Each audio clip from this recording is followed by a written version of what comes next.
Student photography भी applied art की एक फॉर्म है और इसके अंदर भी वही प्रिंसिपल्स इस्तेमाल होते हैं जो दूसरे आर्ट फॉर्म्स में आपने देखे। जिस तरह जो एलिमेंट्स और प्रिंसिपल्स ऑफ डिज़ाइन आपने देखे वो इसमें इस्तेमाल होते हैं।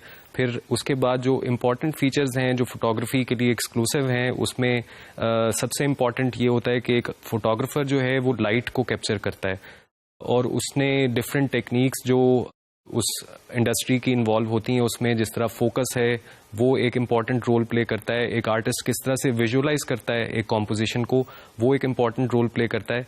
फॉर एग्जांपल आप ये एक फोटोग्राफ देख सकते हैं, ये एंसेल एडम्स की एक फोटोग्राफ है जिसमें आप एक लैंडस्केप को देख सकते हैं और इसकी आप कॉम्पोजिशन देखिए कि एक आर्टिस्ट ने किस तरह से लाइट को कैप्चर किया है और फिर वो उस पूरी लैंडस्केप की ब्यूटी आपको किस तरह से एक कॉम्पोजिट होल में नजर आती है।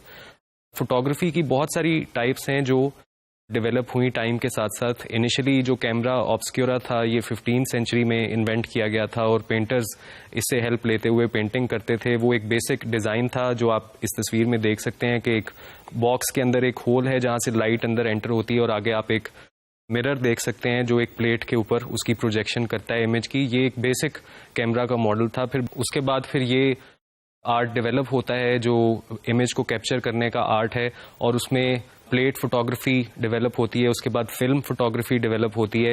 ये आप स्क्रीन पे देख सकते हैं कि फिल्म का नेगेटिव किस तरह से केमिकल ट्रांसफॉर्मेशन के थ्रू जो उस फिल्म की होती है उसमें एक इमेज जो है वो प्रिजर्व किया जाता है। इसी तरह उसके बाद फिर ब्लैक एंड वाइट और कलर की टेक्नोलॉजी डेवलप होती है। उसके बाद फिर डिजिटल फोटोग्राफी की एक शक्ल हमें नजर आती है जो रिसेंट डेकेड्स में आप उसकी डेवलपमेंट देखते हैं कि किस स्पीड पे होती है।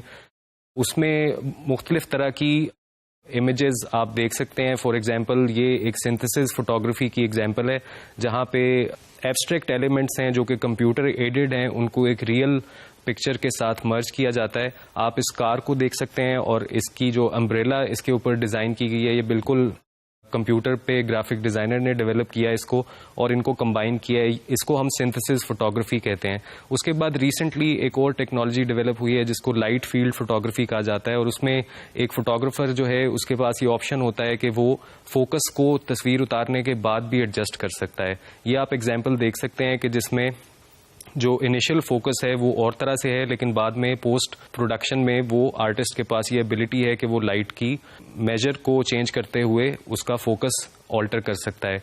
ये टेक्नोलॉजी इस वजह से पॉसिबल हुई कि जो कैमरा के अंदर ये डेवलपमेंट की गई कि जो लाइट है उसको ना सिर्फ कैप्चर किया जाए बल्कि वो जिस एंगल पे स्ट्राइक करती है उस एंगल को भी कैप्चर किया जाए, जिसकी वजह से फिर सिंथेसिस फोटोग्राफी पॉसिबल हुई।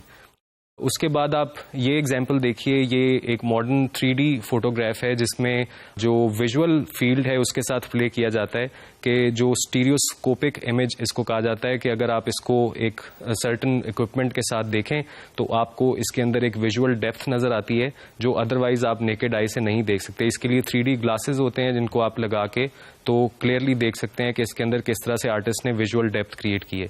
तो जिस तरह से टेक्नोलॉजी डेवलप हुई है, जिस तरह से कैमरा का फंक्शन डेवलप हुआ है, जिस तरह से टेक्नोलॉजी ने इंटरवीन किया है उसमें, उसी तरह से आर्टिस्ट की क्रिएटिविटी भी आपको चेंज होती हुई नजर आती है। जो पहले आर्टिस्ट के पास ऑप्शन थी कि वो सिर्फ एक फ्रेम को कैप्चर कर सकता था, अब वो पोस्ट प्रोडक्शन के अंदर उसके अंदर ऑल्ट्रेशंस कर सकता है और उसको एक बिल्कुल एक फाइन आर्ट की एग्जाम्पल बना सकता है।